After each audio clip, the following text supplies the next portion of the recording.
Okay, shall we start with the Adrapo Robert?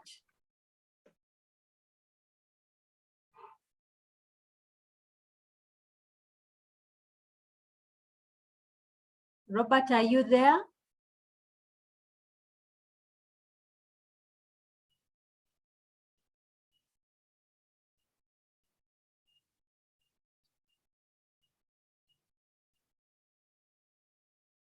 No? What about David Ashaba?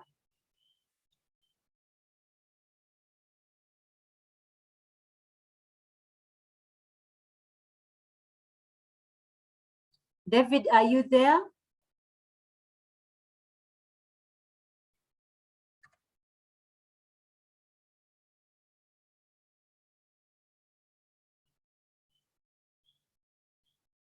Okay, some people may be virtually on, but physically not there.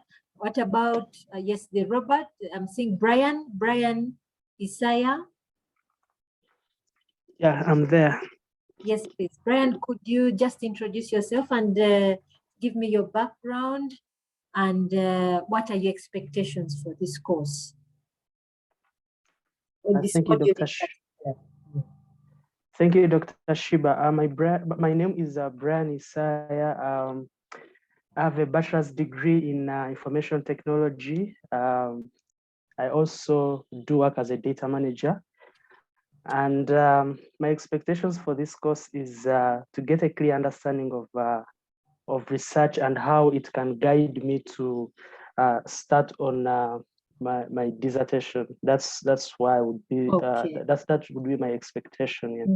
Okay. Okay, thank you, Brian. Edson Oluka. Yes, good evening, Doctor. Good evening. My name is Oluka Edson. Mm-hmm. I have a bachelor's in computer science. Mm-hmm. And currently I work as a systems administrator in Soroti University. Okay. My expectations for the course, I want to learn the tools that we use in research, and I should be able to apply those in research, writing proposals. Okay, okay. Yes. Thank you, Edson. You're welcome. Esau Luanga. Right. Good evening, everyone. My name is Esau Luanga. I have a bachelor's in computer science, and I'm a freelance developer. Now, my expectations from this is that I should be in position to have better ways, also better knowledge on how to actually acquire information from the masses so that I can actually inform my decisions when developing applications. Okay. Thank you.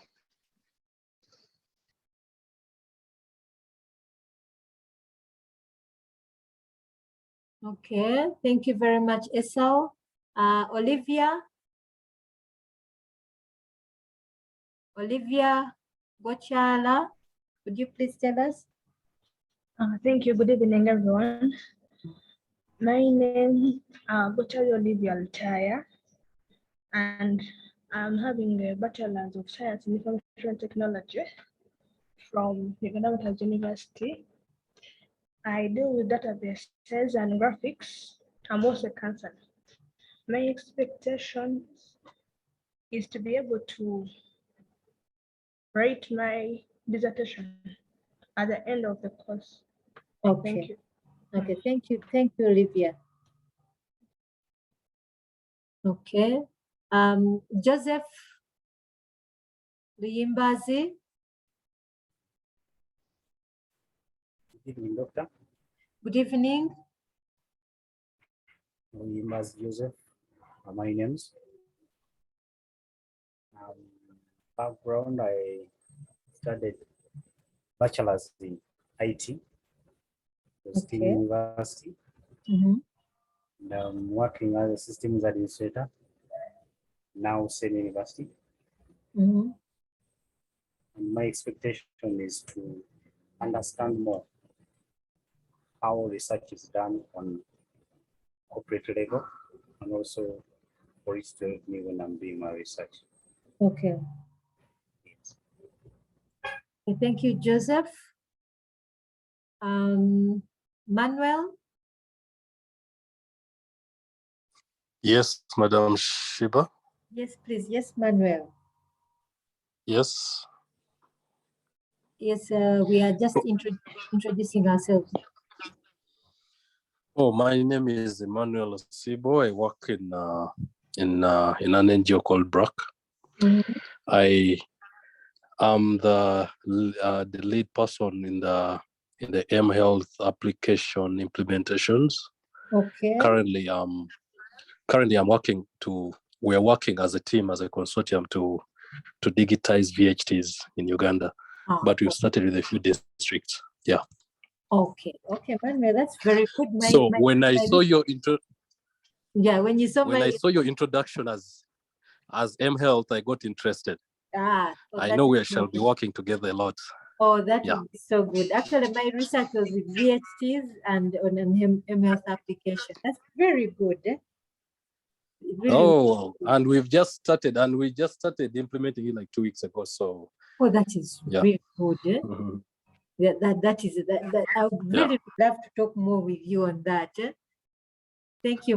I'm Thank you. available. Okay. Matovu Mike. Mike, we have talked on WhatsApp. I hope you got connected. I talked to Kasozi, and Yes, madam. he was telling me, yes. So I hope all is okay. Yes, doctor. Thank you very much. Okay, so Mike, just introduce yourself, please. Yes, my name is Matov Mike. Yes. I hold a bachelor's degree in science with information technology from Uganda Matters University. Okay. Yes, currently I'm self-employed in designing mobile applications Okay. with Firebase. So my expectations from this course is to really get to dig deep into research and really get to understand how I can apply this unit in my day-to-day life, and eventually also applying it to my research for this course of masters. Okay. Thank you. Thank you Yes. so much, Mike. Mugisha Ambrose.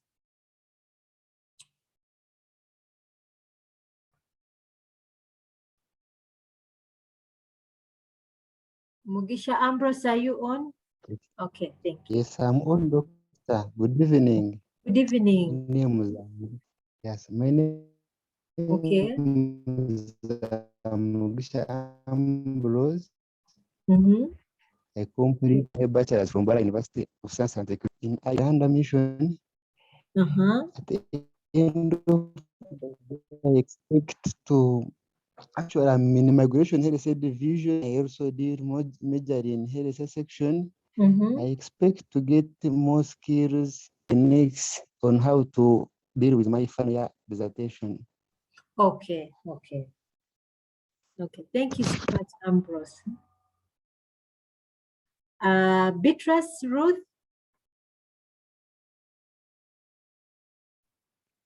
Good evening, members. Good evening, Beatrice. I have a bachelor's degree in computer engineering, and I'm currently working in National Transweight Corporation as a billing officer. My expectation is to get more understanding of how to do research, basically. Okay. That's all. Okay. Thank you, Beatrice. We had Robert Lubanga. Did you speak already? No, doctor. Yes, Robert. Good evening, doctor. And good evening to you. Good evening, members as well. My name is Lubanga Robert.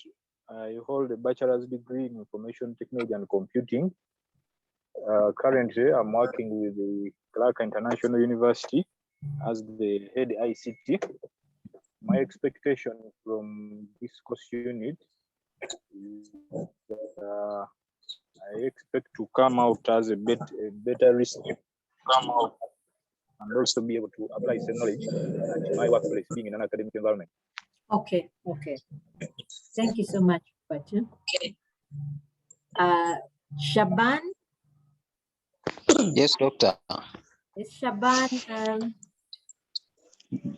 Yes, good evening to you all. Good evening.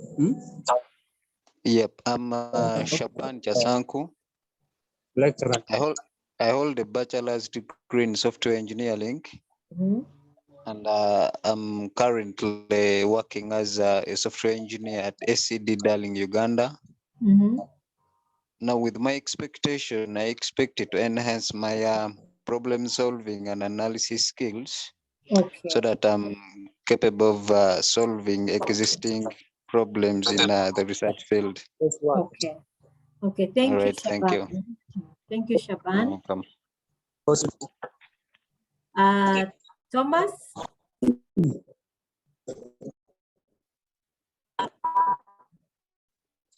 Thomas, are you there?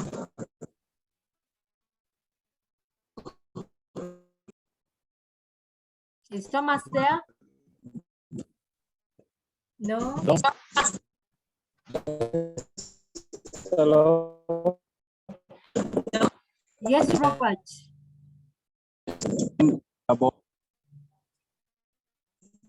Sorry, Robert, your network is a bit shaky.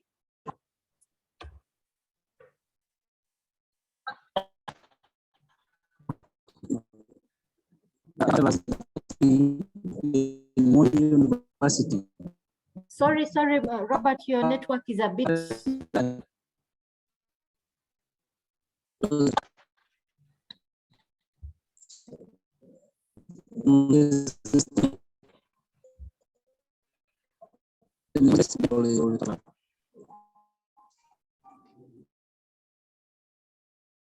Sorry, Robert, we were not able to hear you, but I think the next person was supposed to be Tony Sendaula.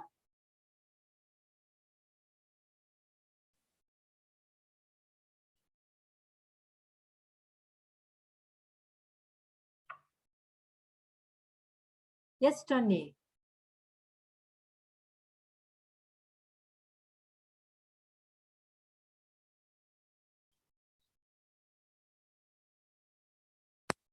Good evening, colleagues. Good evening, Tony.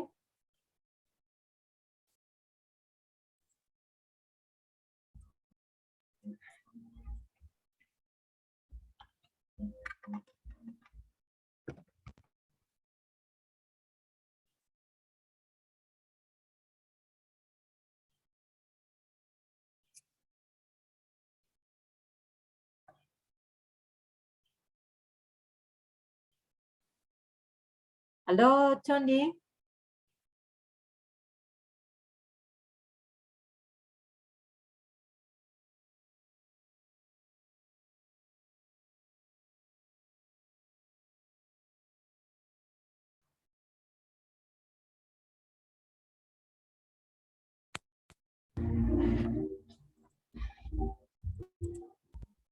Good evening, Doctor. Yes, Tony. Yes, good evening. Yes, we are just doing introductions, giving a background, and what you expect from this module.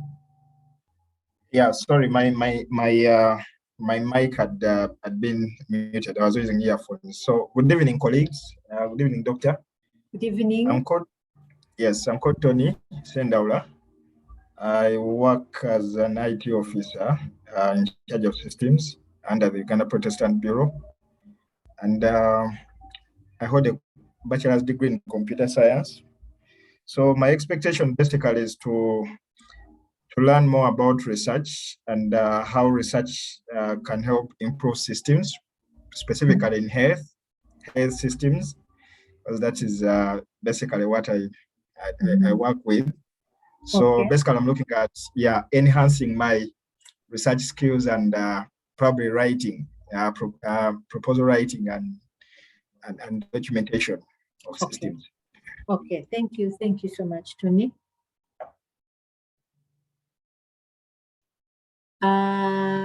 Hillary, can we hear from Hillary? Yes, good evening, Doctor. Good evening, Hillary. Yes, my name is Tumukunde Hillary.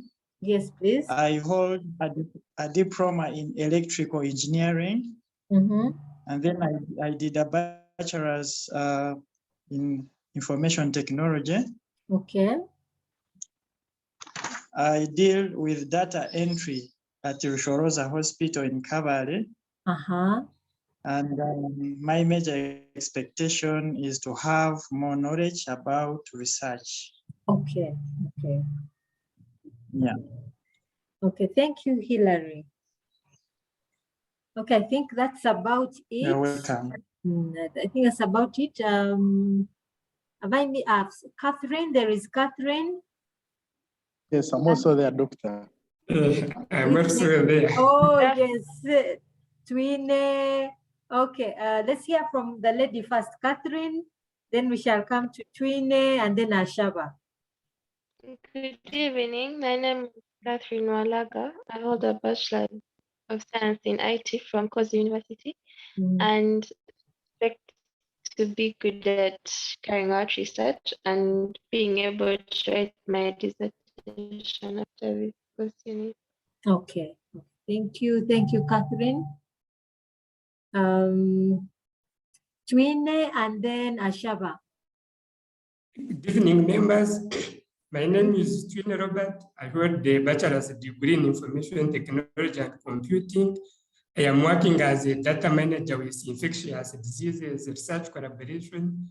So our work mainly deals with research in diseases. So I expect to get more knowledge and skills that I can use to publish some papers. Okay, Thanks. Thank you, Robert. Yes, Shaba. Yes, Doctor, good evening. Good evening. Good evening, colleagues. My name is David Ashava. I work as a support team with Wingersoft. I hold a bachelor's degree in information technology. I expect a lot from research, why I do a lot of business consultations and business proposals. So I think it will help me out. It will be much of help to me. Okay, thank you so much, David. Thank you. Okay, that's some good expectations. I hope that we can. I hope that this module can begin to give you a basis. One thing I can tell you is from experience. Yes, Thomas. I'm seeing Thomas is here.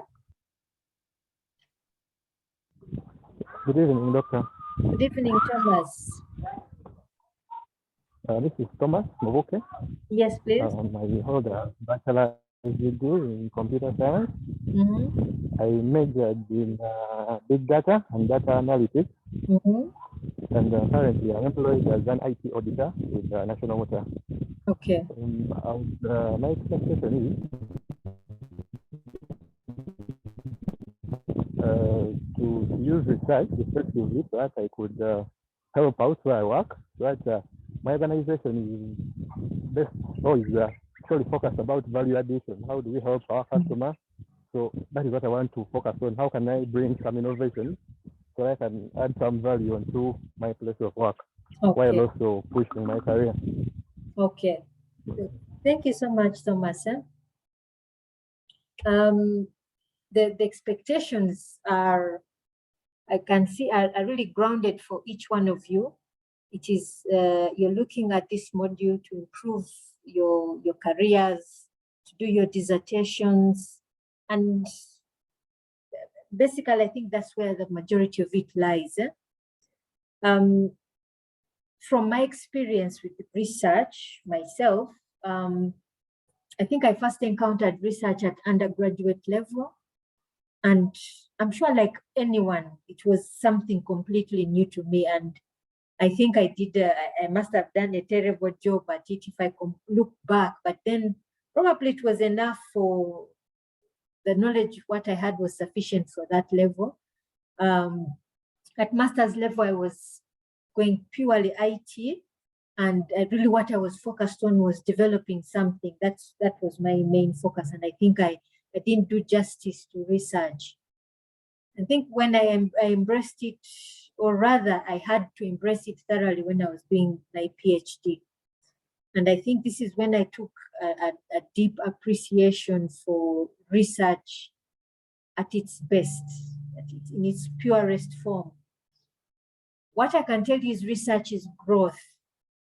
You learn something new, especially on the techniques of research. On actually the content is something else. And also the other thing I can tell you about research, unlike most modules, it brings something out of you. It really brings, it teaches you something about yourself. Less about what you're seeking. The more you do research, the more you realize how little you know. And the more you are more cautious about what you state to be true. Because when actually you're doing research, you're bringing something out to the world and saying, this is what I've discovered. But the more when you're bringing it out, you question yourself, you're asking yourself, is this really true? I think when I was doing my undergraduate and master's, I just wanted to do a dissertation. But when I was doing my PhD, then the responsibility of what I was bringing out was weighed more on me. And then I really questioned everything that I was bringing out. Was I bringing out, stating an opinion, or was this information, the information I had, was it really complete? And the responsibility then was greater. So for most of you, quite a number of you are saying you're looking at dissertation. Of course, it's a key point because you're doing your master's, and that's an important part. So I'll focus on giving you the basic skills to allow you, to help you do your dissertation. And even then, I won't tell you that it's a formula like in math where you have A plus B equals C.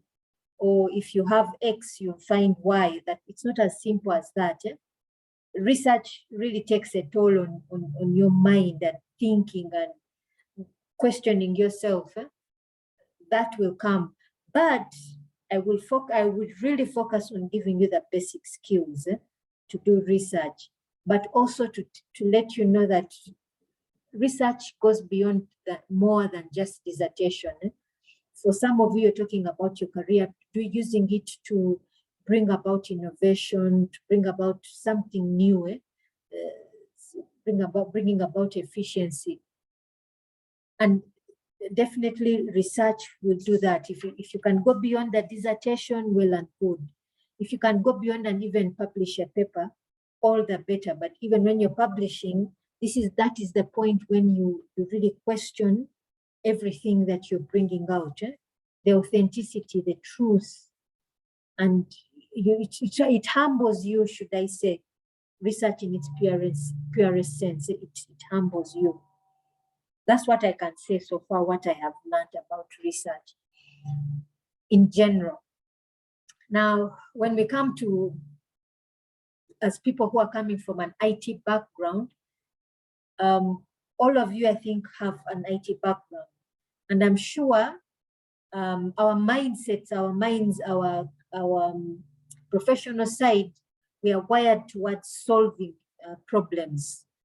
And when we talk about solving problems, it's not the same as the research side. The IT side of solving problems is not the same as the research side. What do I mean? If somebody has a headache, you may say, take a painkiller, a Panadol, or if it's anti-inflammatory, Brufen or something like that. It's not the same thing.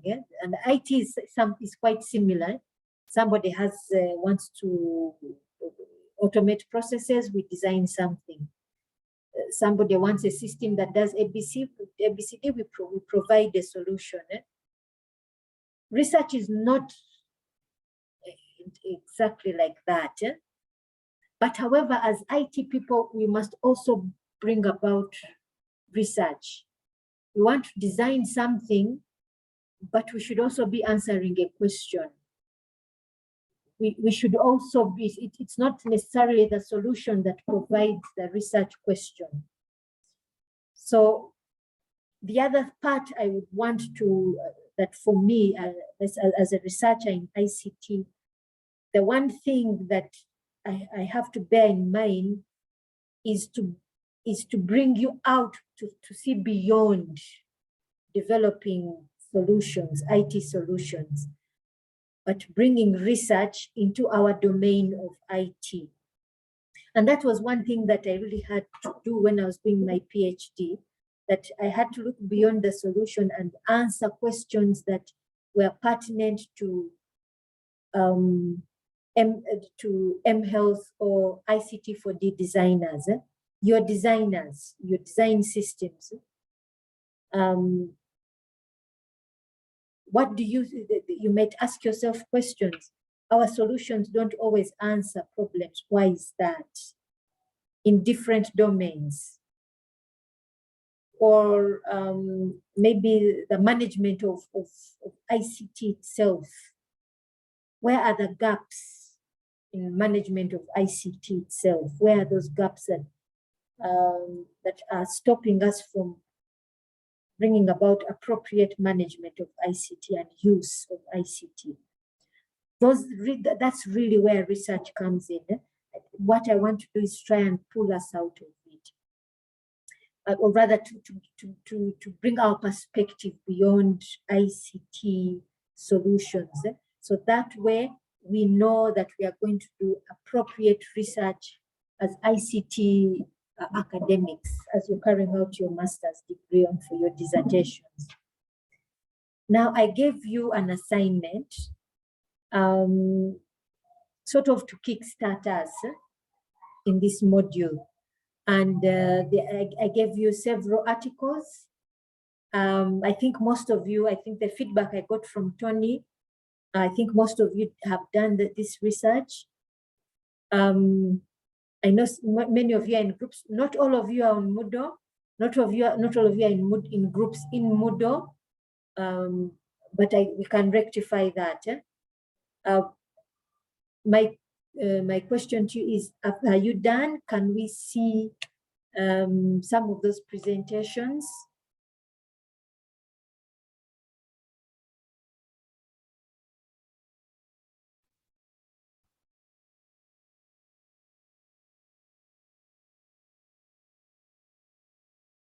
Mike, I see you're unmuted. You had something to say? Yes, Doctor, I think we can see some of the presentation. Okay. Shall we begin with group 1, which is group A in Moodle? Yes, we can. Okay, so group 1 is Twine and Oluka Edson. So for the two of you, are you okay in Moodle? I think you are. Eh? You are able to. We are okay. Then there is a third person who is not in Moodle. Okay. Okay. Who is that? Because on the list I only see the 2 of you in the group. It's me, Dr. Ashava David. Ashava David. Have you yet, are you as a user in Moodle? Have you been created as a user? Yeah. Okay. Yes. So okay, you can begin your presentation while I enroll you in the module and also in. Oluka, are you able to project? Yes, Trainer. Can you project? Ashava David, are you Ashava David Bigambo? Is that you? Yeah. Okay.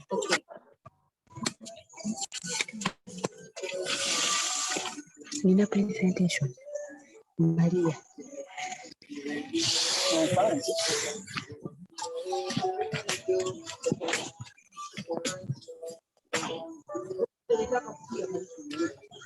Oluka, you can go first, and I can come in later. Okay, Trina. Class.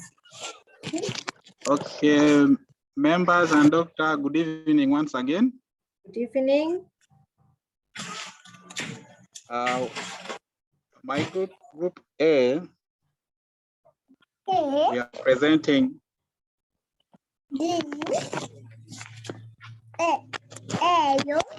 I think everybody is able to see our presentation, the slides. Yes, yes. Okay.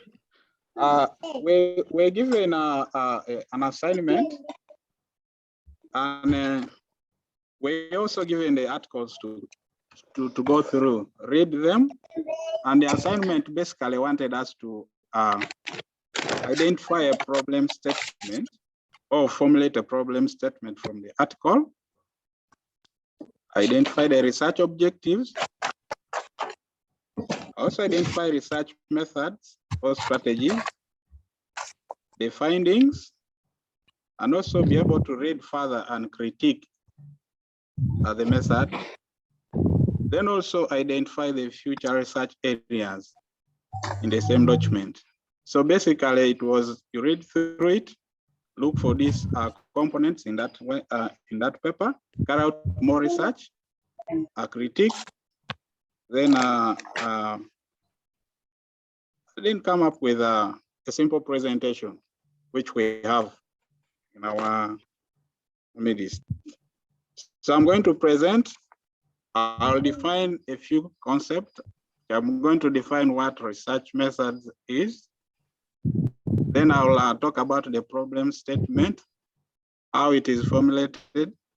Then I'll also touch on the objectives.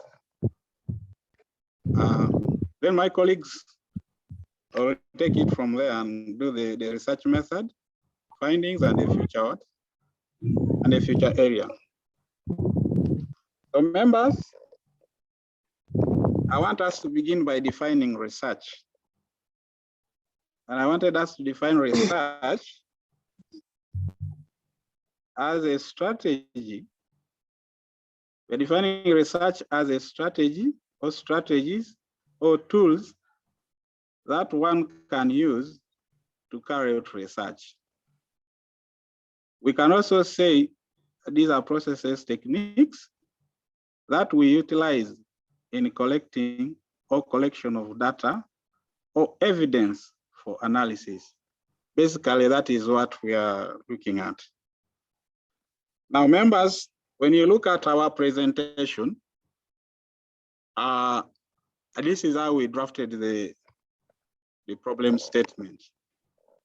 The problem statement basically means you have something, but you are going somewhere, like there's already a system, but you feel like there are some loopholes. So there's a gap, and you're driving towards achieving, or you want to close that gap. That is why we set the objectives to always address. So in your problem statement, you're going to tell us the current and what is expected or what you're going to research. So for our case, the paper which we did was about governance.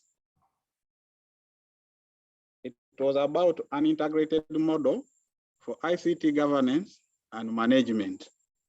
Now, when you read through the passage, you'll identify on our paper that because of information and communication technology usage, there was an increase, basically an increase of 300 of the most important high-ranking public institutions, which embraced the use of ICT. And also the locals also embraced the use of ICT in form of e-government services.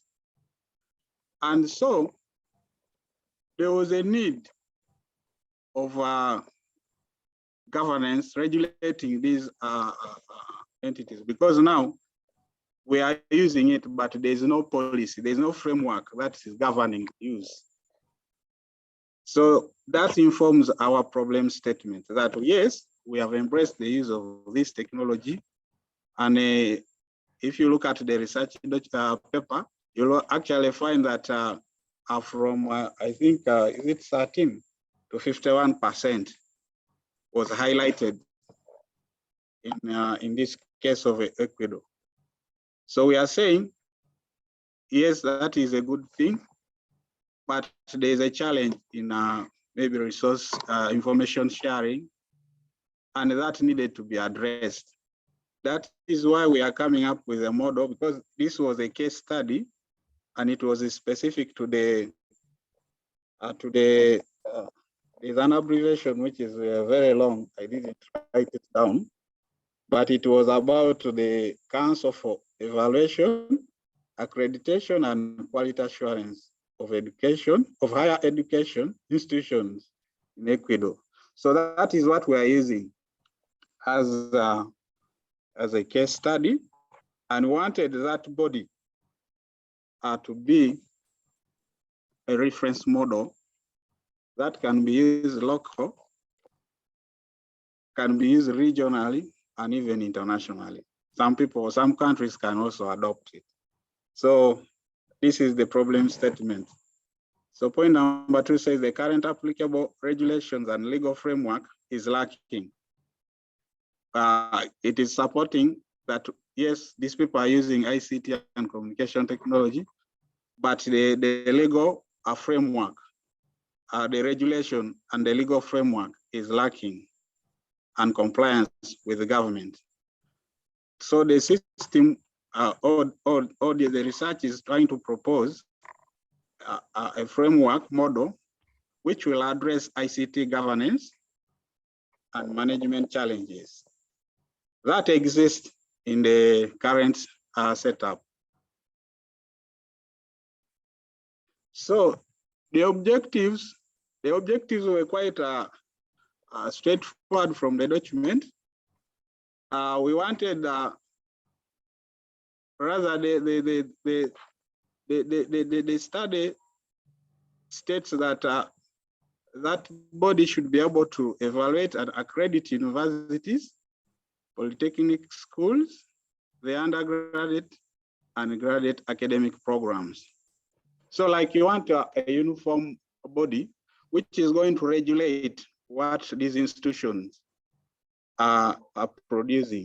Like your programs, they should be able to meet a certain minimum standard, basically, because if you leave it open, anyone can do whatever they want. Then 2, we also saw that to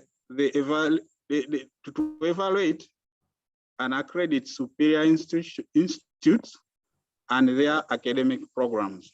Still, there's a link between this objective to the first one. Maybe an example is if you have institutions that are doing something similar, maybe medical, because the medical program is a special program, you really need to have a keen eye on the product that these institutions are going to bring out there. And then to make the body, which is actually, I said that this is the abbreviation. It is a central, actually it is a Council for Evaluation, Accreditation, and Quality Assurance of Higher Education Institutions in Ecuador.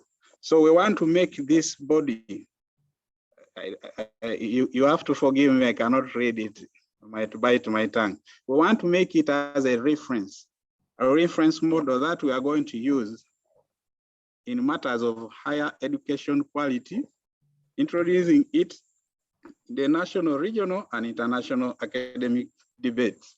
So even us here in Uganda or Africa, we can borrow something from this document. That is what that objective is trying to address. Then to ensure academic quality of undergraduate and graduate students of higher education institutions. those were the main 4 objectives of that research. And I think this takes us to the next slide. Sorry, members. Oh, sorry. The reference is misplaced. It's supposed to be the last. So after the objectives, we're now supposed to go to the research method. And my colleagues will take us. Twina, you can take it over from there. Oruka, thanks for your presentation and the introducing our research topic. So I'm going to talk about the research method that was used. So there are different research methods that can be used when you are collecting and analyzing data. But for our case, when we looked at the article, so the research method that we identified that was used is the qualitative research method. So I'm going to talk about what is the qualitative research, and I can give an example of what the qualitative research method is. So the qualitative research method is the type of research method that doesn't involve numbers. So it is the type of research that deals with analyzing the problem statement. So I can give an example like when we are introducing our service. So that can be a type of qualitative research method. So we are able to give our expectations. So if someone wants to get the data like to analyze our expectations, since it is the recorded. So one of the methods of in qualitative research is the interviews, whereby you can interview people like the way I've said about our service, it has been recorded. So we can use some software which can be able to decode, and you are able to get information about what has been asked. So mostly in qualitative research, it involves the observations and the interviews. So when we looked at the article, like people were analyzing the problem about the models that we are used in that research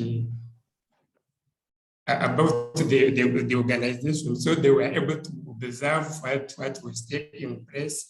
So they looked at the models that were used. They were able to compare and get an idea of how those models are and compared with the future that they want to develop.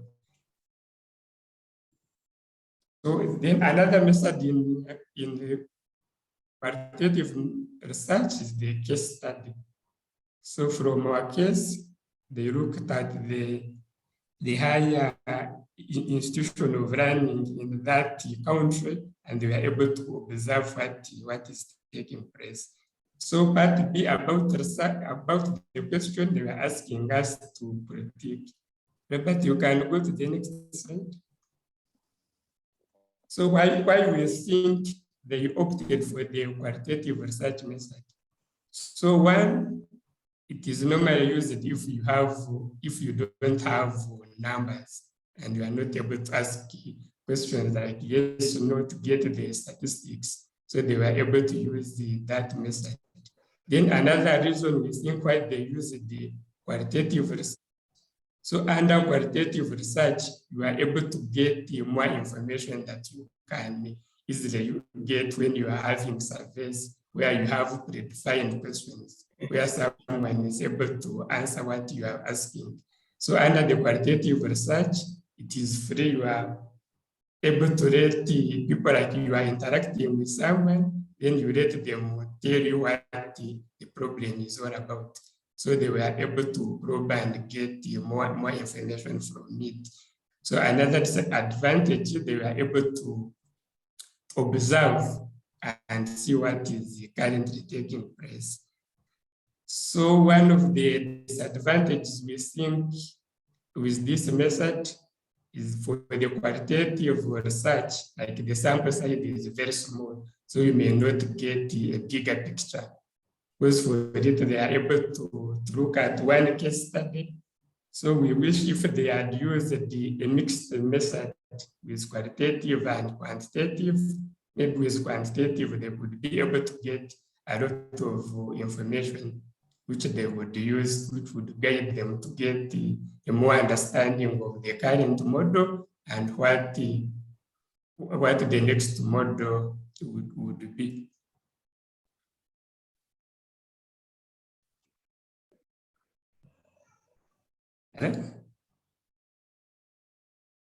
Yes, really.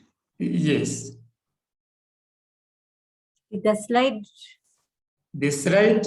The slide presentation is done. Okay. Maybe we are on the last part. Okay. Okay.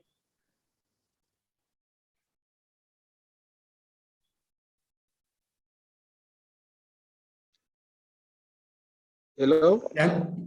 Yes, Robert? Twene? Yes, hello?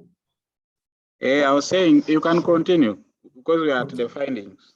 Yeah, so the findings, like the future, like what should be done in the future. So from the research, like more studies should be done about the different models that can be used.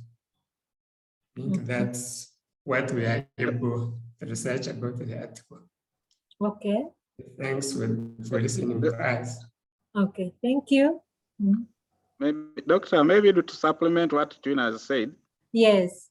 Because you were asking for the findings and the future, the future areas for research. Yes. When you look at our presentation, these are some of the findings that when they were analyzing, they also found out that they considered quite a number of things, like the COVID-5 was considered to be the most complete framework because they were borrowing ideas from other existing frameworks already. So yes. they found out that COVID-5 had components of IT governance and IT management. But also they realized that IT and COVID both had limitations in one way or the other because the definition of impact risk and other measurements were vague.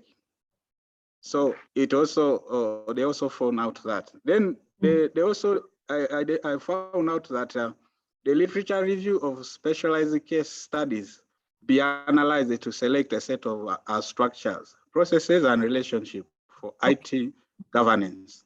Then now the same here, and you go to the future research area, which is this paragraph here, selecting IT tools and norms is a requirement for IT management implementation as a mechanism and a complementary activity. So basically, this is what we found out as an area of future interest. Okay. Then the other misplaced slide, which is actually the last one, is the references. This one supposed to be the last one. Okay. So that is our that is the research. Okay. Thank you. Thank you, Doctor. You're welcome. Thank you, Group 1. I think the areas which for me were very clear were especially your problem statement, methodology, and your findings. I think for me those were the most clear. We shall have a discussion on a research question and a research objective, so that we can have a clear understanding what would be a research question, what is, and I think if we're not done with all the groups today, then we shall do so tomorrow, or when we have done part of the groups tomorrow, we can have a discussion on that when we have an introductory lecture. But thank you, Group 1. Can we have Group 2? So the suggestion is, can we do this? Pardon? Can we just choose groups at random? Because some people at the end advantage. Okay. Which group would like to come next? Why don't we go in order? We should go in order. Okay, is Group 2 available? We are available, but I'm trying to load our PowerPoint. Okay, that includes Robert, Paul, Yes. and Lillian. Yes. Yes. Yes. Okay. Paul and Lillian, you're not on Moodle, are you? We are on. You're on? I'm on, doctor. Okay. That is Lillian Namuyanja. Yes, Dr. Namuyana. Namuyana. So Namuyana, yes. Because I'm seeing Namuyanja, there's Namuyana and there's Namuyanja. No, I'm Namuyana. Okay, okay.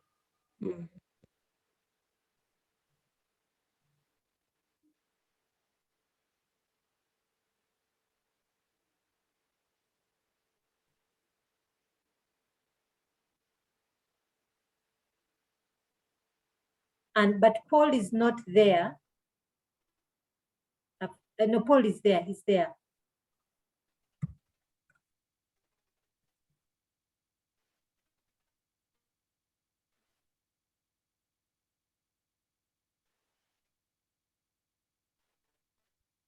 Paul is not in this class today.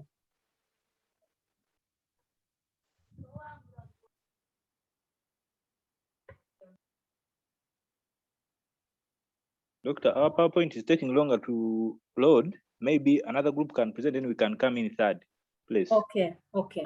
Maybe the third group can present, then we can come into their place. Okay, that is Robert, Patrick, and Thomas. Yes, we can take up the third place. Group 3 or group, that would be group C in Moodle.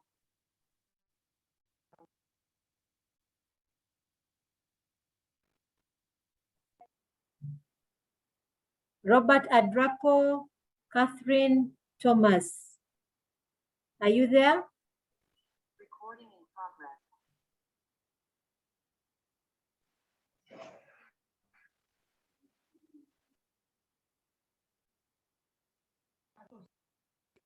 I think Robert has fallen off, but Doctor. Catherine is there. Yes, please. Hi, my group is not yet here. They're not yet there. Okay. Doctor, let me share ours. Okay, okay.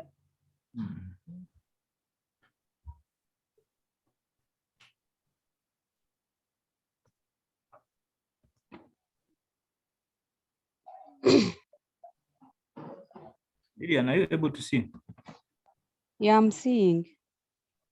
Okay.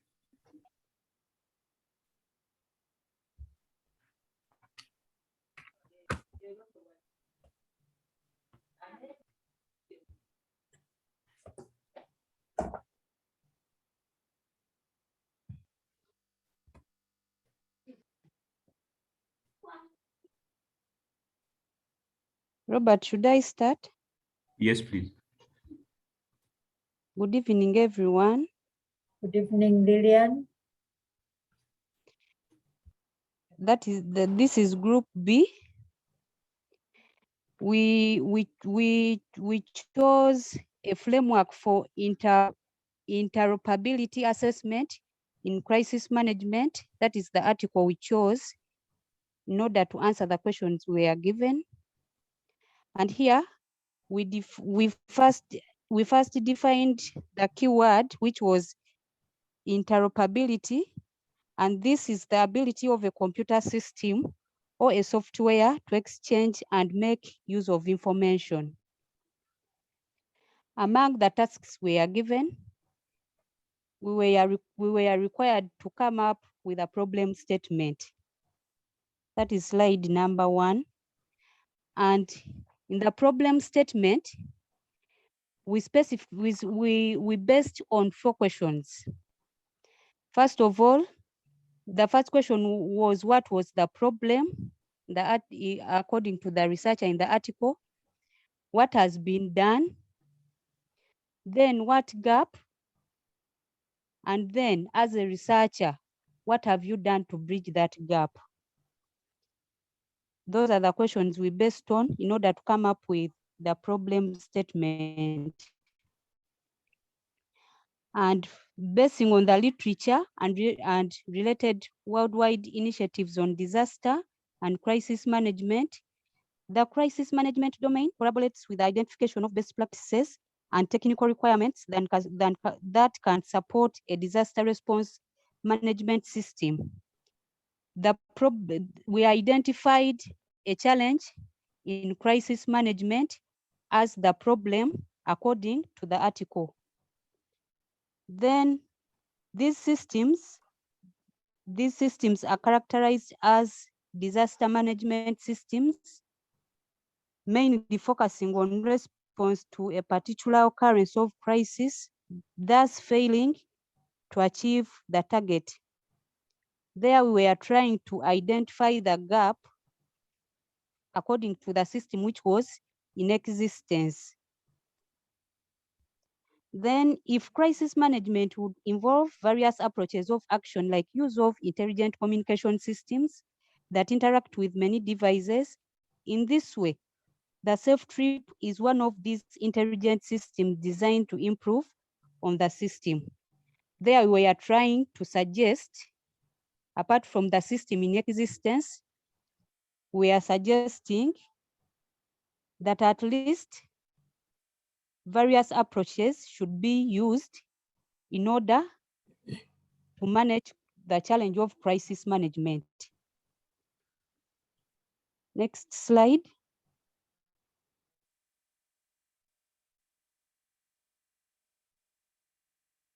Hello.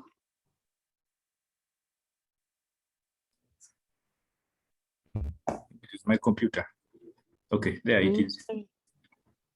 This is the second slide.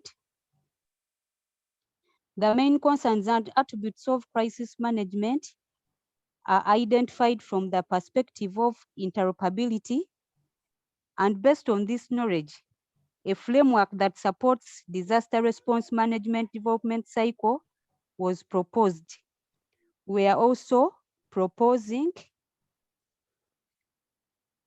then in this case, a focus is done on a diagnostic step based on the multi-criteria decision analysis in order to assess potential interoperability of a public entity or locality. And in order to allow the exchange of information and joint actions of those involved entities, the fulfillment of interoperability requirement became a critical factor, promoting improved performance of the actions taken in the situations of crisis. The last statement, we were trying to show how the research, we were trying to show as researchers on how to close the gap or bridging the gap within the problem statement. Next slide.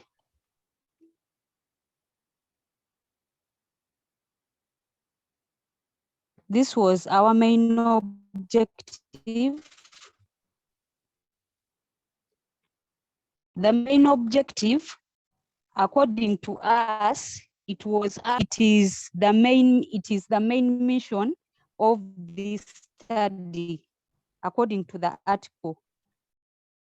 And it is to its main objective is to provide an interoperable complete set of ICT functions of the actors, enhance mass evacuation of policies in very short time, protecting the lives of all the entities involved.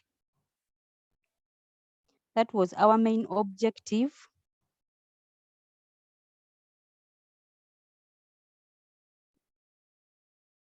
I think we made an error somewhere. It was objectives of the study, but we typed hypothesis of the study, but it was objectives of the study. The first objective of the study, to identify main concerns and attributes of crisis management from the perspective of interoperability crisis management. Then the second objective, to fulfill interoperability requirements as a critical factor to improve performance to the actions taken in crisis management. Then the third, to build interoperable system in order to solve emergencies in crisis management. Then the last objective was to focus on a diagnostic step on a multi-criteria decision analysis in order to assess potential interoperability of a public entity or locality. Those were the objectives of the study according to the article we chose. Robert. Hello. Yes, Vivian. Robert, I think you can take over from there. Okay. Yes. Thank you, Vivian.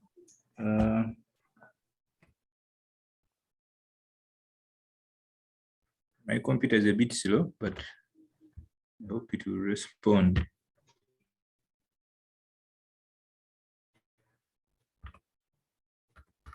Okay. The other thing we looked at, or one of the questions, was to identify the method or the strategy that was used by the researcher or the researchers. When we looked through the article, we realized that they depended on secondary data.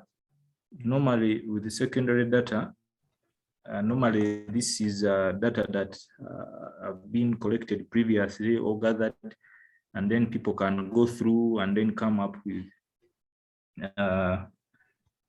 different, maybe can come up with articles or can do research depending on that. Normally, we realized that the researchers did not go to the field to interview people. They did not go maybe to look at system users and maybe interview them. So basically, they read available literature and then they came up with the article. The other thing we are also supposed to do was to critique the choice of the research method. Normally, secondary sources, you find that they may not give the true picture of what's happening on the ground. For example, I may have conducted the research and I write the paper or the article, then another person comes in to, another person bases on that same literature that I've given, and then also writes an article. You find that if I made an error somewhere, that error may be carried on by that other researcher. So normally when you go to the ground, sometimes you may realize that people are lying maybe somewhere, or people may give you the true information and you also look at it or look at the systems, sometimes test, but secondary data does not give you that, or secondary sources. So normally we think, or we thought that it's mostly ideal to use primary sources, because there you can be speaking to the various system users or people who have interacted with the systems that you're trying to conduct research about. Also, we were supposed to find out why these researchers may have opted for that method and did not use other methods. So we also looked at it in a way that these researchers may have maybe faced challenges finding people to interview. For example, when you look at most of the countries, when you look at what they were trying to, the problem they were trying to solve, you realize that most of the countries do not have such systems in places or in place. When we read further, we realize that to detect, for example, the magnitude of the earthquake, the source, when it will happen, and so on. And you realize that maybe where these people were conducting the research, they did not have such people to interview, they did not have such systems, so they based on the literature that was available. And true that most countries, when you look at them, most of these disasters normally happen when they are not aware, or when they have very little information about it. Then the other thing we are supposed to look at was the findings of when we read through the article, the findings were the proposed MALT predictates the specification of integrated solutions for the public sector to meet interoperability requirements in disaster management scenarios. Like what Ryan mentioned, normally they wanted to solve that issue whereby each system was kind of independent. They did not speak to each other. So they wanted to find an interoperable system that can detect, send information, alert people, and so on. The other finding was also that it was noticed that the crisis management occurs efficiently when the information is exchanged and updated in real time between involved organizations. There was also lack of use of technological tools to control and manage the data according to each occurrence. Then also there was crisis management should be linked directly to interoperability issues, allowing an integrated operation of all involved entities during an event. Then we're supposed also to look at the future areas of research in this area. We saw that there was need to create a system that provides features to handle all kinds of people, including those with disabilities. You realize that these systems normally they are designed and they forget a certain group of people, and maybe it is they say maybe there will be alert the people who can't hear, maybe there will be warnings, maybe visual or visible warnings, and people who can't see. So this could be another interesting area of research in the future. Then also putting in place systems that detect and stop disasters. When you look at it critically, most systems simply detect and then warn people. But can there be a system, or can researchers look at that area whereby a system can be designed to detect, but at the same time, maybe stop or divert the disaster? Thank you. Thank you, Group 2. Thank you very much for that. I think one of the things that I take out from when looking at your work is sometimes how difficult it is to try and understand what a problem area is. And this I notice a lot. I think about it myself when I'm trying to think of new research areas and so on and so forth, or when I'm working with a student. I think it's one of those areas that really challenges anyone trying to do research. So I think this is also another area we shall focus on a lot. Identifying a problem and clearly communicating it to the readers. When you're doing research, sometimes we tend to think, oh, let me try to write something that the supervisor will pass. But the most important thing is your supervisor is not the one going to read your work. It's going to be an external examiner. And so communicating a research area or a problem is one of the key areas.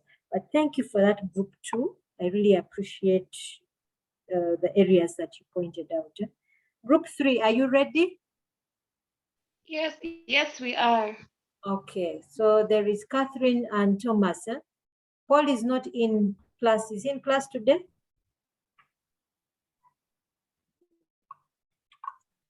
Is Paul in? No, I haven't seen him on this list. But Catherine and Thomas, please go ahead. I think we are trouble. Okay, so I know everybody here, I think, yeah? Okay, I'm seeing Drapo Moses. I haven't seen that one on the class list. Is he part of the class? Yeah, he is, but he could be caught up somewhere. Pardon? He's part of the class, but could be caught up somewhere. Okay, I also don't think he's on Moodle or on the list. I don't remember. At least I don't remember his name on the list. So if he can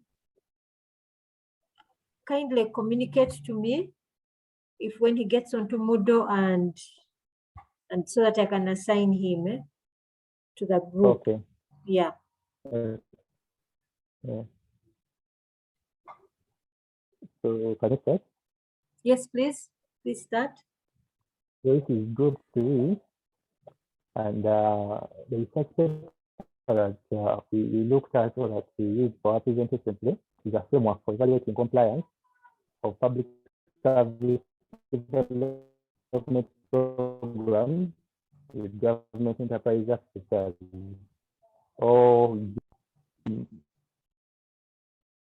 So basically, introduction before I go into the strategy prepared is that this is basically a document or government in a broader concept that have implemented enterprise architectures in order to have a uniformity or an interoperability of systems so as to achieve the benefits of enterprise architecture.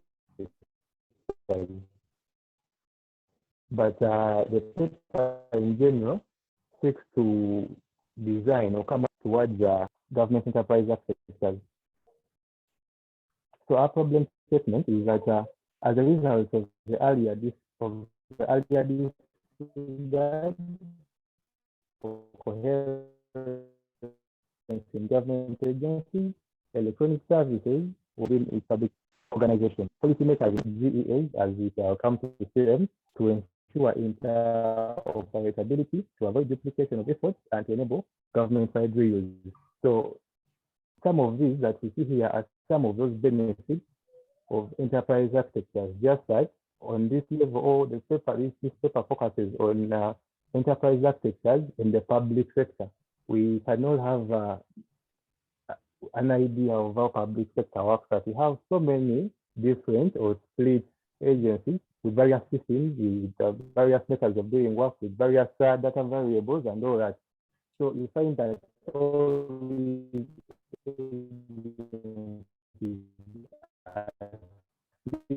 and it would be better to have a single enterprise architecture on board to achieve that.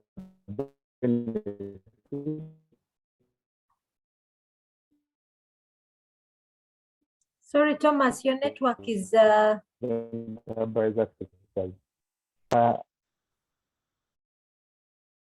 Thomas, you're falling off, eh?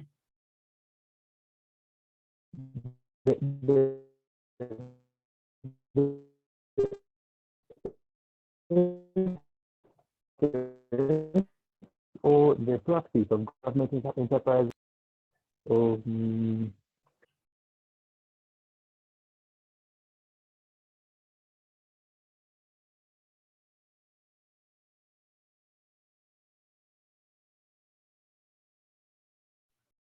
I think Thomas's network is not good. Hello, Thomas.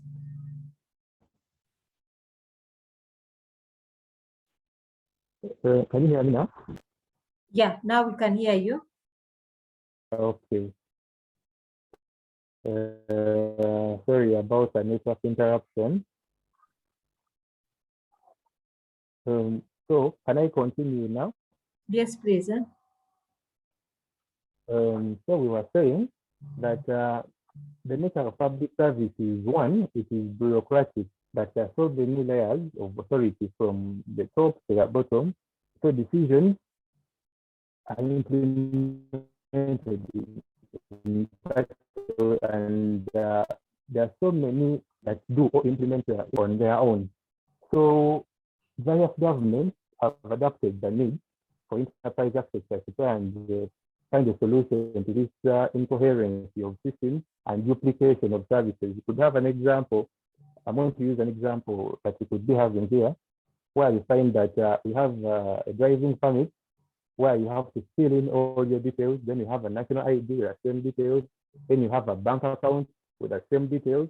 But all these agencies or all these institutions are capturing the same information. So that's duplication of services, basically to try and stop that duplication. That is why most governments are now coming up with the concept of the enterprise aspect and the government. But the problem looks at why most of these implemented GEAs or enterprise architectures are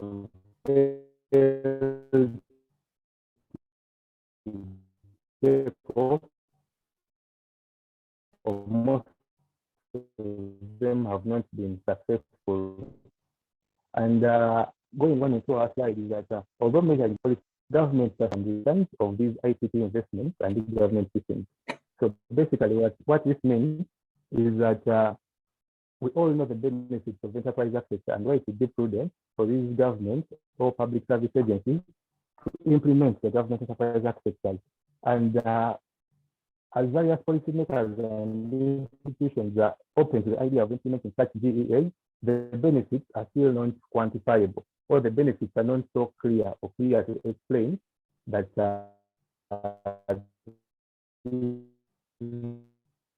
government would achieve from enterprise architecture. This paper is called the FEA, the Finland Enterprise Architecture. It is a GEA that was implemented in Finland. So according to the National Audit Office of the AO, the Finland Enterprise Architecture Program had unrealistic and unclear objectives in relation to the TIP timetable, to the available personnel and resources, the governance models, and the allocated funds.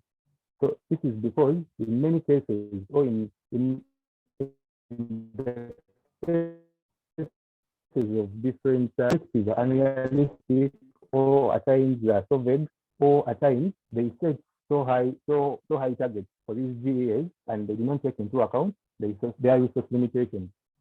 So that is one of the first challenges why our case study, the Finland Enterprise Architecture, had various challenges. In this case, the objectives were vague and not realistic. Then secondly, in other cases, and similar to our FEA case study, each organization or each data variables or data formats, so these are not defined. And the tools to guide and draw up the GEA descriptions are not set to implementation of the GEA. And this leads to of the implementation of the GEA would achieve for the various public sector organizations. So as a result of this differing interpretation of the targets and what the GEA is to achieve, we find that we have incompatible products that hinder interoperability of the GEA. This is because we have various small regional projects that overlap and are fragmented. So you find that a service that you can easily get, it would be better if you could have a small or a single portal for information where e-citizen services could be built, but you find that you have duplicated and fragmented systems over different entities or public institutions. So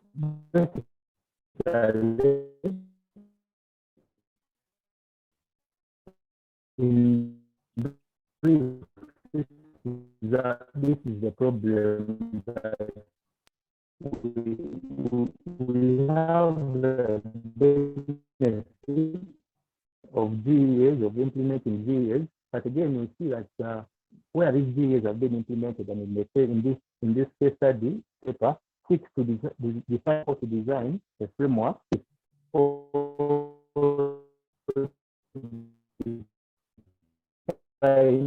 compliance of the various programs or things that the public sector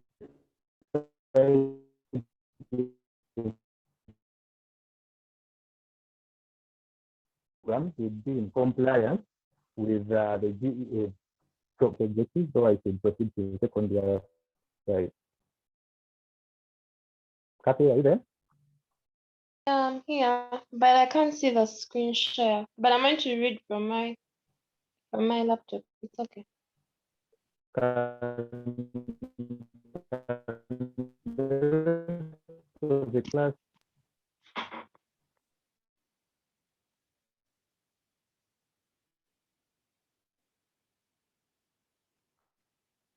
Hello? Hello, can you see that? No, I can't see, but I think everyone else can see it. I'm not sure. Yeah, we are seeing the research objectives. Yes? That's the slide we are looking at right now. I'm presenting the research objectives.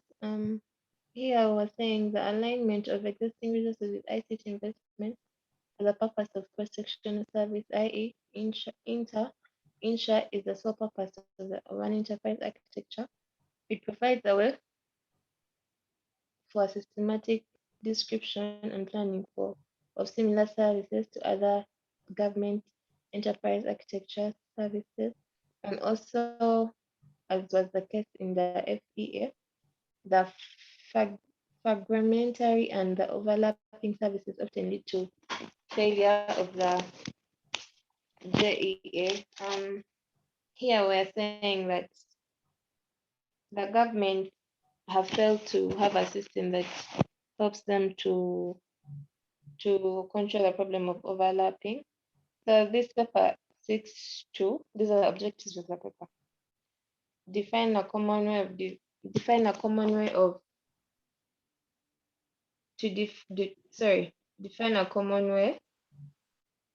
the objective of the GEA program in a concrete way. This means having clear objectives. Then number two is determine how to measure the performance of the improved system for administrative point of view. This calls for estimating benefits and costs for both from responsible agencies and other stakeholders. This means like if the government enterprise architecture has been implemented, how do we measure it, if it's being successful or not? Number three was define how to ensure interoperability between the different agency work processes and their data compatibility. I understand this point by saying I can explain this point best by saying it means finding out a clear way on how the data in one agency can be used in another agency. Then number four, determining how to ensure quality. Determining how to ensure quality. You've removed the slide, Thomas. Sorry about that. Sorry about my network. Let me quickly reshare the document.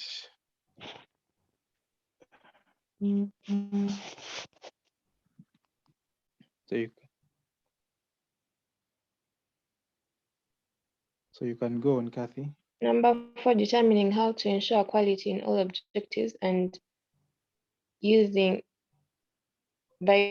using the GEA methodology. I can explain this more by saying this step, one has to monitor all the GEA programs and find a way of measuring the quality of the services that the public is receiving. You can go to the next slide. So maybe briefly, before we can move on to the next slide, what that slide means, or these research objectives, is that we're trying to try and come up with a framework as to which would help governments trying to implement these enterprise architectures to streamline the development or the design of these architectures way before their implementations, so that we could have a system that is agreeable and acceptable with clear objectives. That is why you see that the first point talks about defining a clear way to define objectives, which means that if we're going to have a GEA implemented across various public institutions, we must have clear and defined objectives of the GEA that it intends to develop, and so on and so forth. Then secondly is to determine a way or a measurement a clear measurement of the performance. In other words, how would we measure the success or failure or the rate of success of the implemented GEA? And thirdly, it sought to come up with a way or define how these GEAs would ensure interoperability between the different agencies.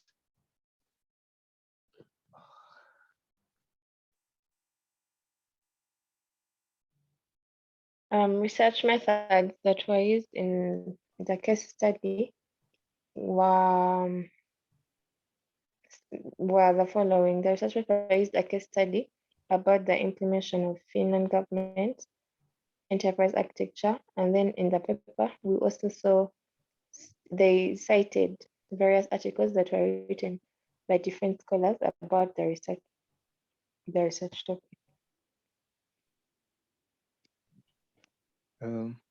Maybe to add on a little bit onto this slide is that we did not critique, or to mean that we agree with the research method that was used, basically because the paper or the writer of the paper simply used a case study. So in other words, used the Finland enterprise architecture to try and assess. So we believe that there would not be a better method that he would have used to clearly bring out the objectives of the problem and to provide the solution that he's trying to provide in the research paper.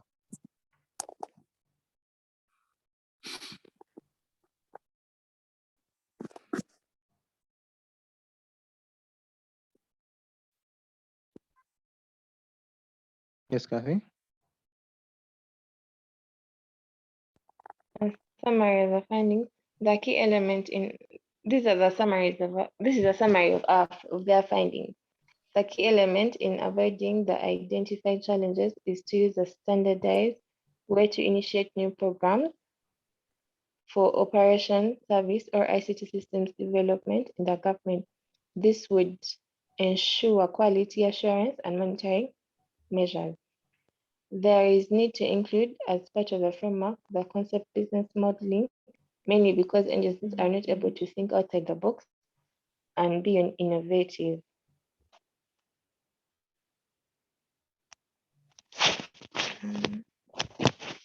And this would include evolution of the costs, benefits, and beneficiaries of the expected outcomes of the GEA program.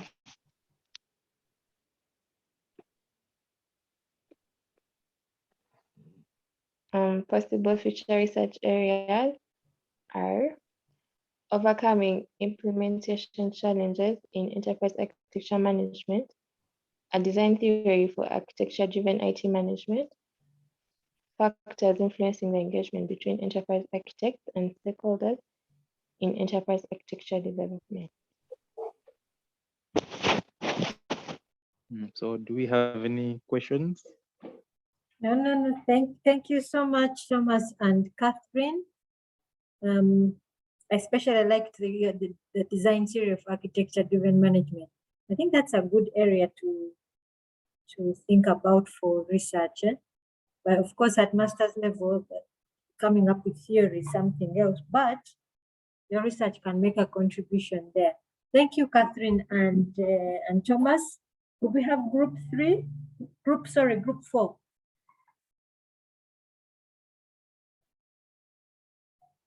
Group 4, that is Tony, Mike, and Martin.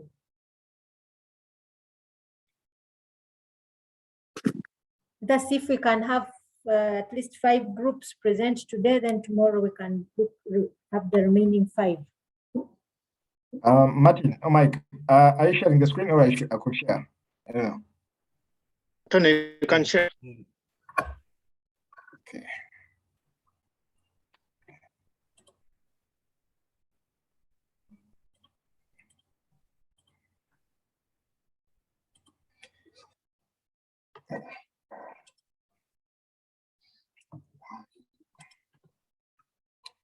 Yeah, so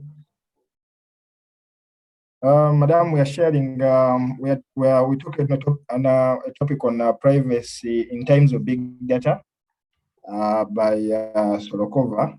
And in this, he was worried more about the accumulation of data, most especially given the time we are in, where data mining is becoming a big thing.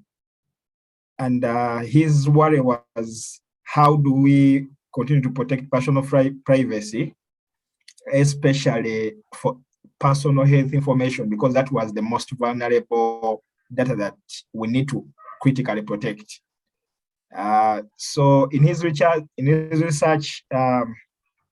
the US and in the UK and in Canada, where in the US he says data leaks contributed around 48% of health information, and in Canada he put it at around 28, and I mean in UK put it at around 28, and in Canada he put it at around 6%.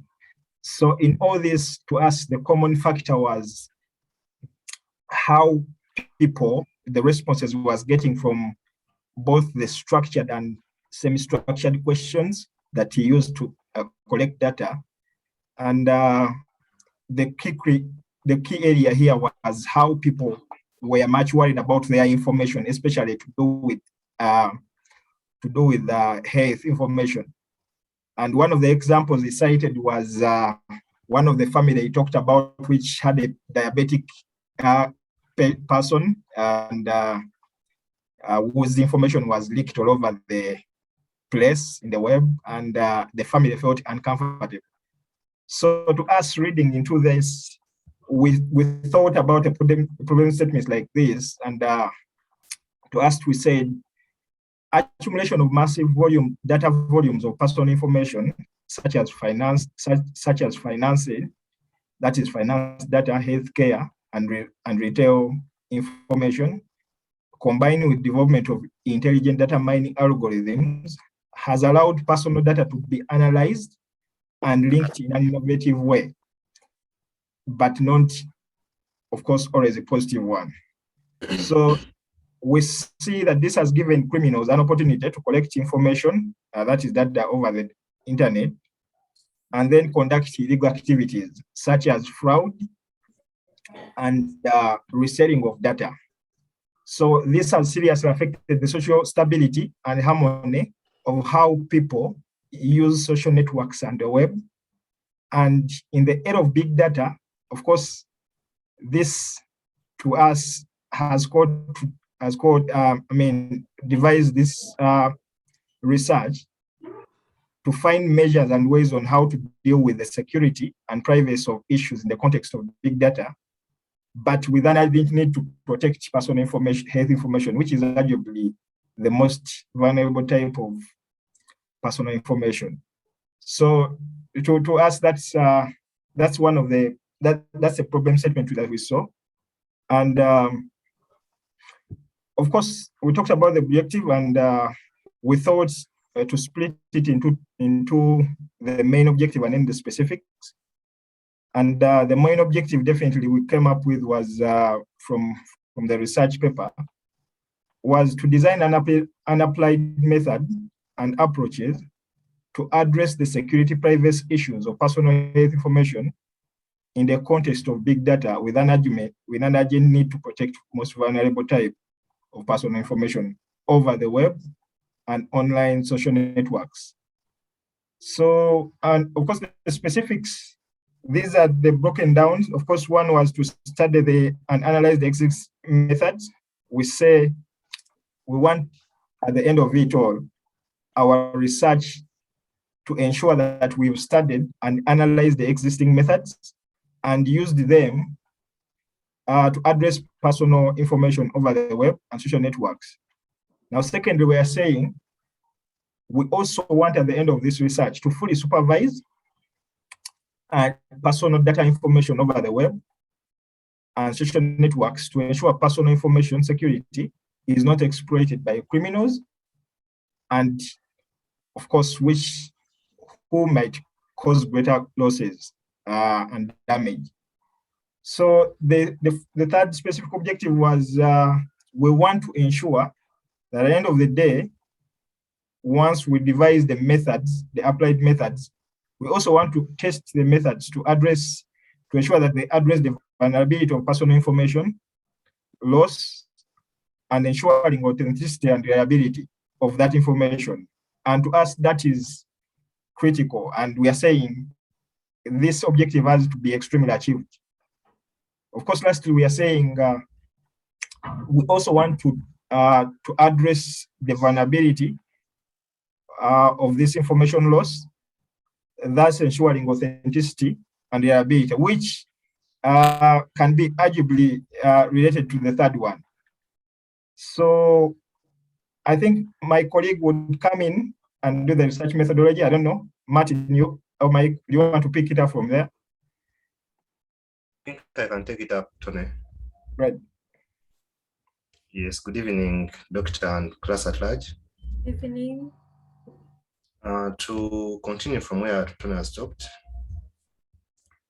reading through the research paper, we realized that Sokolova and Matwin used various number of research methodologies. Basing on this extract here, we see that the researcher involved data mining and machine learning research communities in the individual privacy protection through privacy preserving data mining. Here, the researchers involved communities, basic communities, local communities that had some expertise into data mining to help them gather information regarding privacy and also seeing that they can find better ways of ensuring data privacy of the health information records. We think in this paper, we see that the researchers actually lauded this research methodology, though into critical analysis, we can see that it also presents a loophole to the data being collected. Now, if you use these people who are data miners, there is a possibility that even these people can actually be a loophole themselves. Because if they are the experts, they can find a way, they can find the back end, something, a loophole into exploiting this data to their own advantage. So we think, as we wrote here, we think that involving community researchers into the project with limitation of access and regulation of mining methods from the community would offer a much better privacy means for addressing security and privacy of the information. And secondly, here we see that the researcher also used the case study as the main research strategy. They focused on an in-depth investigation into personal health information, personal health information leak prevention on the web and on online social networks. We further discovered that using the case study research, information can be sought from different sources and through the use of different types of data collection, such as observations, surveys, interviews, and analysis of documents. This data can be qualitative, quantitative, or a mix of both. Case study research allows a composite and multifaceted investigation of the issues or problem. When you look at the case study as a research strategy, it is quite a mix of strategies. So it gives you first-hand information from the cases you're researching about, and this information can be turned into facts. Actually, it was quite the best in our perception. It was the best strategy to use for this research. Among the, Tony, if you can proceed to the next slide. The findings from this research were that this work investigated some of the issues related to privacy in an organization setting and proposed an approach based on information extraction and email content analysis in terms of compliance and non-compliance. Now, this research brought out results that this research exposed the fact that privacy issues in organizations are not actually given enough emphasis. And it showed that the content can be analyzed and people actually have no knowledge of how bad and adverse their data can be used in these contexts. The second finding was the approach emphasized the role-based access control approach to checking compliance with privacy rules, as well as the need for ontologies which are needed to represent the roles and access privileges in an organization. This research also emphasized role-based access control. Now, in this paper, we realized that the researchers emphasize for privacy to be adhered to, organizations need to emphasize role-based access. That is, each user in an organization has to know their roles and also design their systems in such a way that this user can only access what their role requires them to access. The third finding was that the work investigated some of the issues related to privacy in an organization setting and proposed an approach based on information extraction and email content analysis in terms of compliance or non-compliance with organizational privacy rules. It also emphasized that in organizations, there should be rules on how this data is used and who accesses which data and who analyzes whose data. The finding number 4 was that the approach emphasized, this was a repetition of finding number 2. Finding number 5 was a prototype has been developed in the university domain where different agents have access to different information and can only communicate selected information to their agents. Well, this was also a suggestion from the research.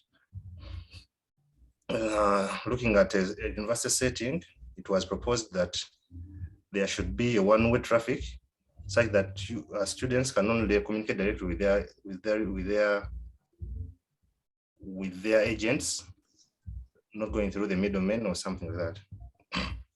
Then finding number 6 was the prototype was based on the real guidelines regarding privacy policy on the release of student information. Based on the case study of the university, it was also advised that the prototypes developed are based on, we put privacy policy guidelines into consideration while designing these prototypes to ensure the privacy is adhered to. Don't throw it away, just focus on privacy and design your prototypes. For data at rest, if that DLP is used to monitor personal health information leaks on the internet, then the alerts pertain to leaks that have already occurred, at which point the affected individual or data custodian can attempt to contain the damage and stop further leaks.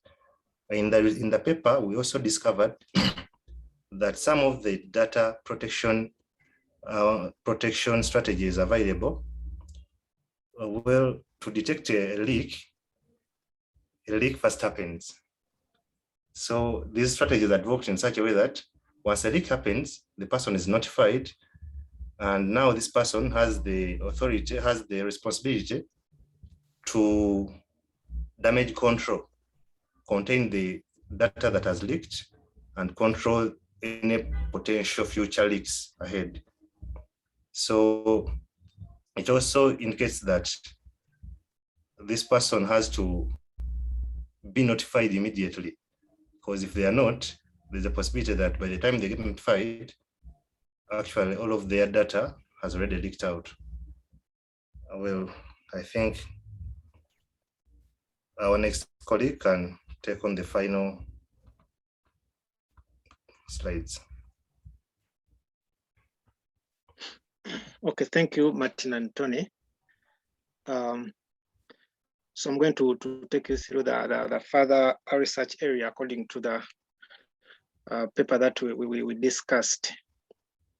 So we've seen that the main issue here was to deal with the privacy and protection of data. So the further research area stressed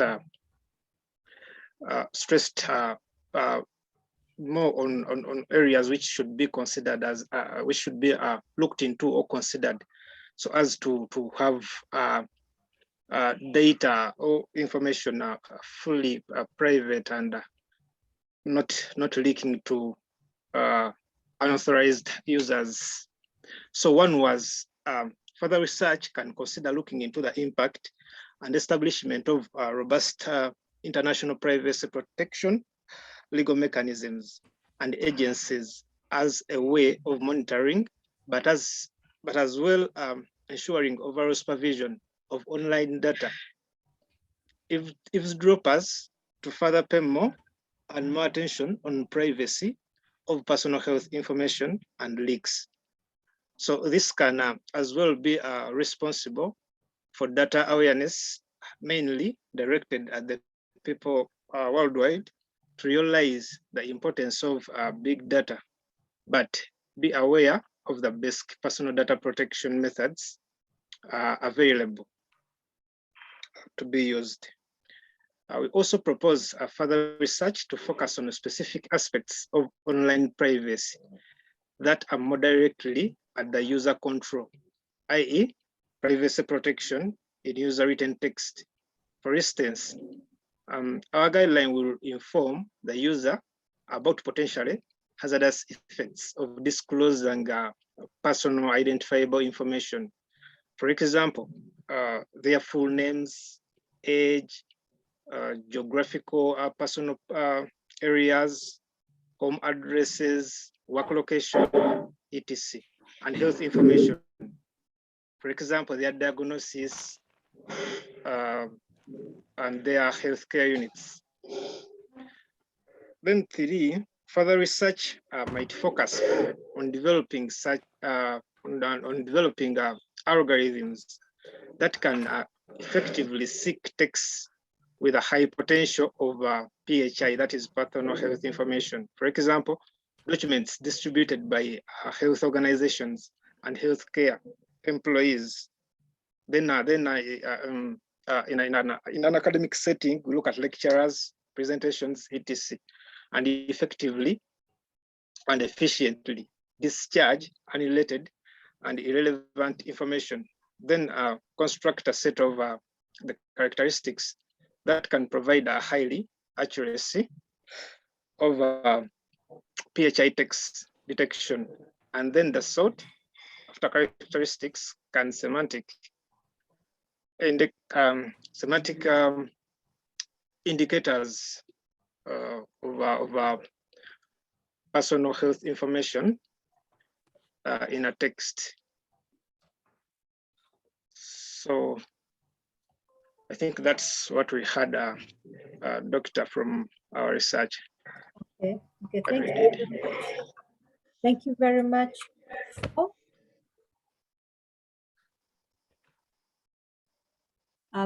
Remember, one of the objectives of this assignment was to see what we know about research, if we can identify some elements. I'm not looking for perfect knowledge.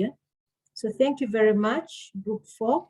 Can we have Group 5? That is Hillary, Andrew, and Rachel. But I think in this group, there's only one person. I don't know if Rachel and Andrew are there. Oh, you're there. You're present. We are all there. Okay. Yeah. Okay. Are you also on Moodle? Are all of you on Moodle? Yes, we are. And in the groups, you can see your groups? Eh? Yes, we can. Okay, okay.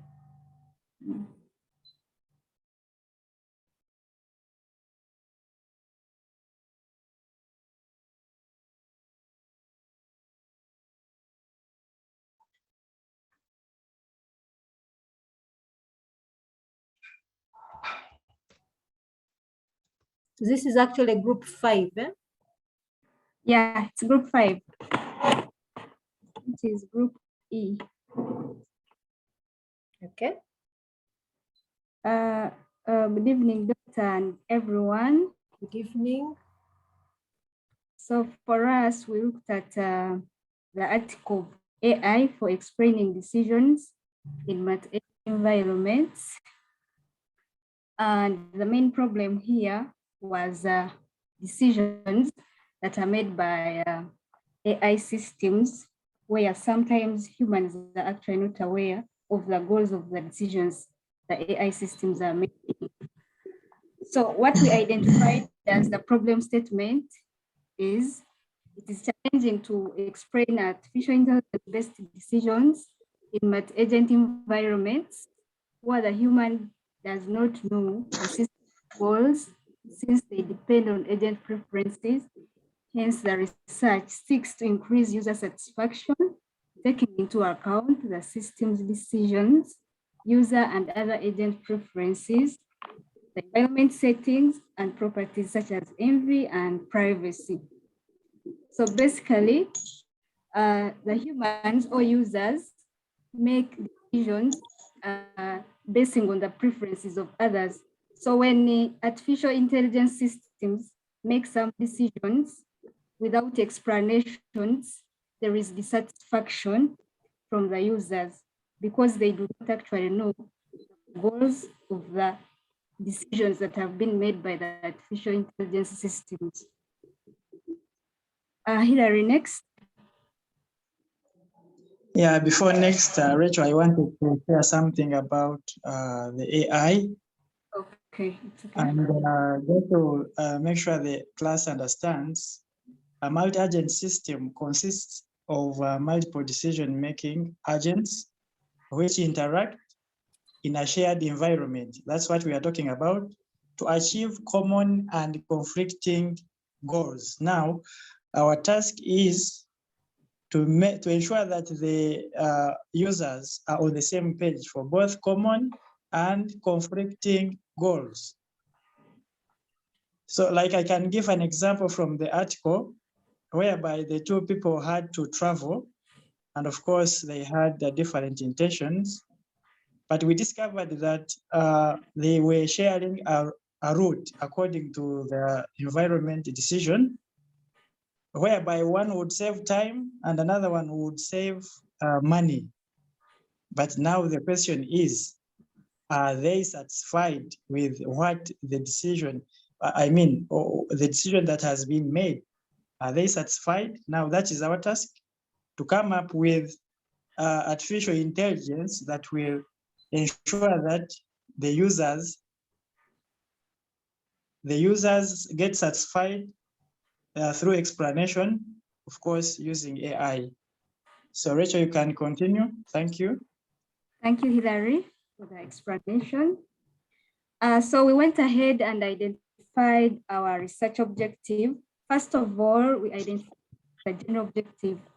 So for us, given that our main problem is dissatisfaction of the users by the decisions made by the AI systems, our general objective was generating explanations that will increase user satisfaction is very challenging to this end.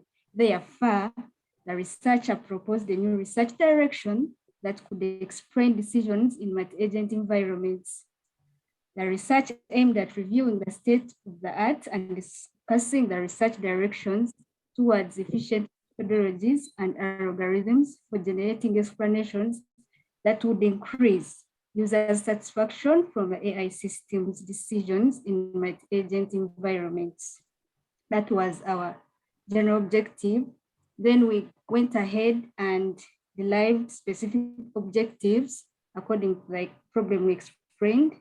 So our first specific objective was to explain the behavior of AI applications. How do actually these AI applications behave towards the humans or users? Our second objective was to explain the impact of the user's interaction with the AI applications. Why is there dissatisfaction of the users? How are they interacting with the AI applications? That was our next objective. Then we went ahead and explained a third specific objective, which is to explain the users how the AI applications output integrates in the overall process. How do users' AI application outputs integrate in the overall process? That was our third objective. We went ahead and did the research methodology. Hilary or Andrew, I would request you to pick up from here. Thanks.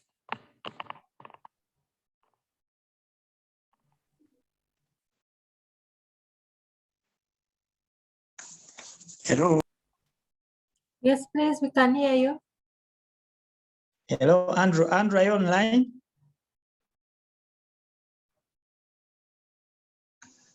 Okay, he's not yet online, so I can proceed. So our research method in this article, the researcher we discovered used quantitative research method. And why? Data collection could easily be automated via machine learning and surveys, allowing the researcher to analyze the various variables required to achieve user satisfaction, such as long-term relationships, ethics, privacy, interactive explanations, open source, and public data sets, among others. There were so many they mentioned. And then we further said, however, we believe if the researcher combined qualitative and quantitative methods, often referred to as mixed methods research, this would greatly improve the quality and accuracy of researchers' findings to identify issues or obtain information on variables not found in the other method used above, that is the quantitative. Those are surveys and then explain using qualitative data to better understand unexpected results from quantitative data. With qualitative, you know that they look at individual interviews, then group discussions, focus groups, maybe behavioral observations. So here Andrew is communicating and saying he has challenges with the network, so we shall bear with him. So finally, we look at the research findings. Our paper was quite short, just 5 pages. Don't worry about the shortness of our findings. So we say through dialogue of AI systems and the user asking questions and expressing their concerns, users can direct systems towards generating good explanations. Our finding number 2, developing efficient algorithms that know when and how to generate explanations in real time will improve user understanding of artificial intelligence system, decisions. Then aside from obtaining users' preference, it is important to also model their attitude towards different explanations, since explanations influence a user's satisfaction. It was observed that one of the challenges is to identify features of an explanation. Hence, they proposed considering using the explanation as text. So we further said that if the AI system made a decision based on some knowledge about the environment, but this knowledge was not available to the user, now presenting it to the user could be useful. This example is mentioned in the article that if Bob believes that there are many taxis available at 8 a.m., but the system proposes him to share a taxi with Alice, since it knows that there are very, very few taxis available at that time. But remember, the user might not be sure that they are not available at that time. So the giving algorithms, or I mean, coming up with algorithms that will explain and give information to Bob might increase his satisfaction. And that is our major objective. And finally, recommendations. There is need to find additional features to have to do with the relationship of the explanation with the user's preferences and environment, such as when an AI system interacts repeatedly with the same users, interesting research questions may arise. That's obvious. And further researchers can perform a content analysis of specific areas of AI, such as video analytics, so that the users can better comprehend explanations. Sometimes it is difficult to understand just from expressions, verbal expressions or texts. So we realized that if we used maybe video analytics, the users could better understand the decisions made by these environments that are shared amongst them. And that's how we ended. I hope we got you people understand our concepts. So those are our references. We used the article, then we had some link we shared. I don't know whether you have questions or whether Rachel has something to add, or whether Andrew is online to give up something. Hilary. That will be, yeah. Okay, thank you very much. I'm online, but I came in a bit. Okay, thank you, Group E. We understand the network issues coming to interrupt here and there. Thank you very much, Group E. That is our 5th group for today. Thank you, the groups that have presented. I'm thinking it's coming to 9, and many must be tired. Today has been a working day. Shall we call it a night and reconvene tomorrow to listen to the remaining 5 groups? Yes, Doctor. Okay, so I want to thank all of you sincerely for attending this class, and this being our first lecture. Like I said, the assignment was basically for me to see how much you know, and also for yourselves to get yourselves maybe just recall some of the research skills you might have picked somewhere. Morris has a raised hand. Yes, Morris.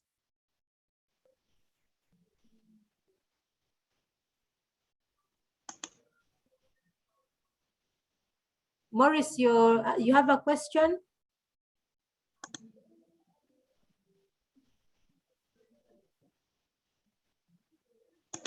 Hello, Morris. Okay, maybe that was an unintended clip. So just bear in mind that my objective was to see how much you know, so that we also don't just begin the lecture by me simply bombarding you. Already from your presentations, the areas that I see how you already know quite a bit, and also, of course, the areas where we shall need emphasis on, like, for example, things like problem identification, and not just identifying the problem, but also then articulating it to your audience clearly. Then we will have things like research questions versus research objectives, things like that. This is something actually I wanted us to have a good discussion on tomorrow, if we can just have a good discussion before we delve into the lecture. So on that note, I was thinking I may bid you good night, and we agree what time do we meet tomorrow? 8. 8 a.m. Is that okay with everyone? Yes. That is the time. Okay. And how long? Okay. Yes. How long is our lecture? How many hours is our lecture on Saturday? Usually 3 hours. 3 hours, So it's that is up to 9, 10, 11. Yeah. Okay. Okay, so then let's meet tomorrow. I wish you all a good night, and let's hope also the weekend will be good. Okay, madam. Okay, thanks.